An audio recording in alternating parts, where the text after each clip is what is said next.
crois, tout en parlant sous le contrôle de Sébastien, qu'on a désormais une vraie interaction entre ces deux zones. En fait, il faut revenir dans le passé. Pendant longtemps, le sens de la causalité est allé des pays développés vers les pays émergents. La croissance de ces derniers était alors très dépendante de l'évolution dans leur secteur exportateur, dont les principaux débouchés se situaient dans les économies avancées. On avait donc tendance à élaborer un scénario économique pour les grands pays avant d'en déduire des implications pour la sphère émergente. Aujourd'hui, je dirais que la causalité va dans les deux sens, avec un vecteur de la croissance qui se déplace progressivement vers la zone émergente, en même temps qu'il gagne en autonomie. Alors certes, les pays émergents comptent toujours sur le moteur extérieur, ce qui les rend sensibles à la conjoncture des pays développés. Mais ils ont aussi développé des ressorts domestiques beaucoup plus autonomes. Alors ça, c'est vrai, notamment en particulier de l'Asie, en fait, l'économie asiatique qui inclut en fait des géants en fait économiques mondiaux tels que la Chine, l'Indonésie, l'Inde, qui ont su développer en fait des bases assez solides en matière de consommation privée.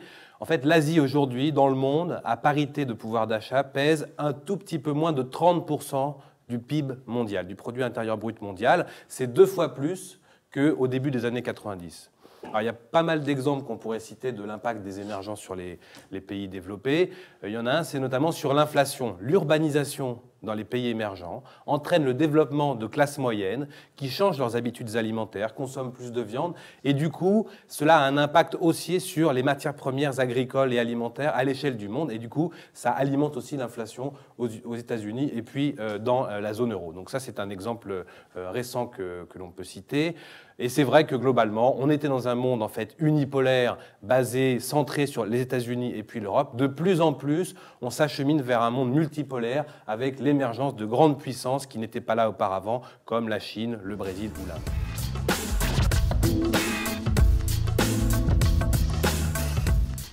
Alors en fait, l'idée directrice est d'établir un scénario économique et financier global et cohérent, ce qui nécessite forcément d'interagir entre nous. Alors ça implique les équipes des pays développés, mais aussi des pays émergents, mais aussi on a dans la boucle le reste des équipes de stratégistes spécialisés sur les taux, le change ou les matières premières. Alors on a des rendez-vous trimestriels qui nous donnent l'occasion de discuter des grandes hypothèses qui vont sous-tendre ce scénario global et on essaie d'en évaluer sa cohérence d'ensemble. Alors ce qui veut dire qu'en amont, en fait, on travaille un peu plus en silo, chacun réfléchit à son scénario pays en ayant en tête cette trame globale et en tenant compte des spécificités propres à chaque économie ou à chaque région. L'enjeu à ce moment-là, lors de ces réunions, est de mutuellement se challenger pour éprouver en fait la solidité de nos hypothèses et aussi notre degré de conviction. Ensuite, on a un processus d'aller-retour pour s'assurer d'une certaine cohésion d'ensemble, sachant qu'in fine, il faut boucler l'ensemble. Cela se fait traditionnellement par la demande mondiale, puisque généralement les exportations des uns sont les importations des autres et vice-versa. Mais en fait, nos échanges ne se limitent pas simplement à ces rendez-vous trimestriels. Et je laisse Sébastien en parler. C'est vrai. Un peu plus au quotidien, en fait, pas mal d'entre nous, d'analystes ou de stratégistes, sont assis ensemble dans les salles de marché. Donc c'est vrai qu'au quotidien, en fait, on échange beaucoup sur les vues sur les marchés, sur les économies et d'autres sujets. On a aussi des publications communes. Donc à part cette grand-messe un peu trimestrielle dont tu parlais, on a aussi des publications quotidiennes, hebdomadaires, pour lesquelles on doit échanger et qui constituent une manière d'arriver ensemble devant les clients pour expliquer nos vues. Et bien sûr aussi, on fait des opérations marketing communes. Donc on va voir les clients ensemble, les macroéconomistes sur les pays développés et les analystes sur les pays émergents parce qu'effectivement, on doit fournir une approche globale.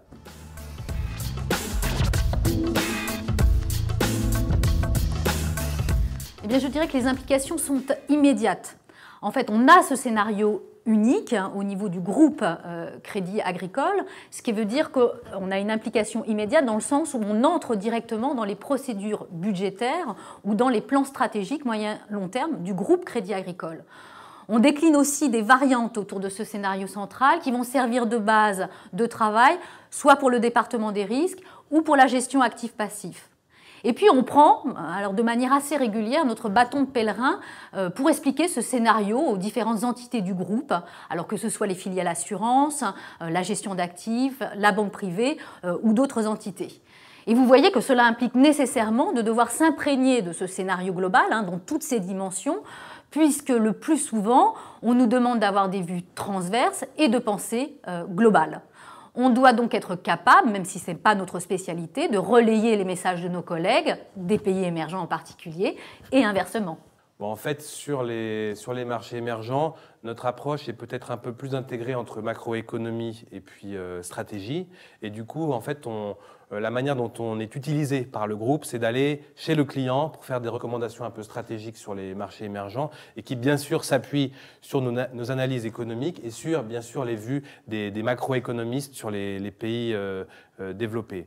On a une équipe, en fait, qui est relativement dispersée de par le monde avec des analystes qui sont à New York, en Europe et puis aussi à Hong Kong, ce qui nous permet en fait de couvrir un éventail assez large d'économies et puis également de communiquer avec un certain nombre de clients de ces différentes régions. Donc c'est vraiment ça la manière dont on est utilisé par la banque, c'est en allant voir le client et en essayant de valoriser ces vues marché et macroéconomiques que nous développons ensemble.